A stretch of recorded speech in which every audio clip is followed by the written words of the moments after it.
सबुकिछि ठीक समय रे हुए आम इच्छा भी समय आसिले पूरण हेबो सेथिपई कार्यर आवश्यकता रहिछि।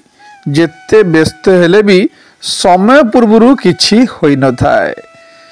संसार रे सबुठु भल औषध हस, सबुठु बड़ संपत्ति बुद्धि, सबुठु भल अस्त्र धैर्य, संसार रे सबुठु सुंदर सुरक्षा विश्वास, सबुठु बड़ खुशीर कथा ये सबु बिना मूल्य रे मिले।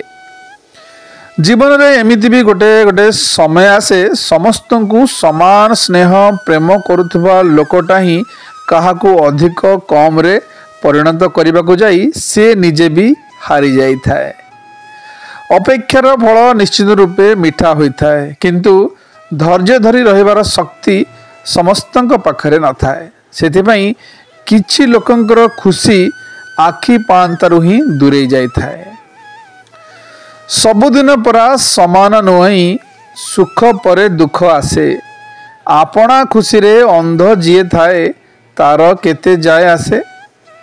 आपण को ऊपरे केही विश्वास करू किंबा न करू, आपण को निज ऊपरे विश्वास करने को हेबो।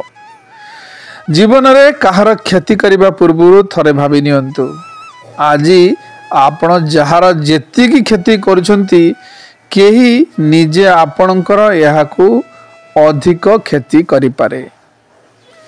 विश्वास और संपर्क दुईटी छोट शब्द हेले मध्य संपर्क तोलिबारे दुई जनकर भूमिका बहुत गुरुत्वपूर्ण थाए। दुई जन को सदा सर्वदा सही माने पाखरे रखि थांती जो माने संपर्कर महत्व बुझी थांती। शुभ सकाळ, दिनटी आपणकर मंगलमय हेउ।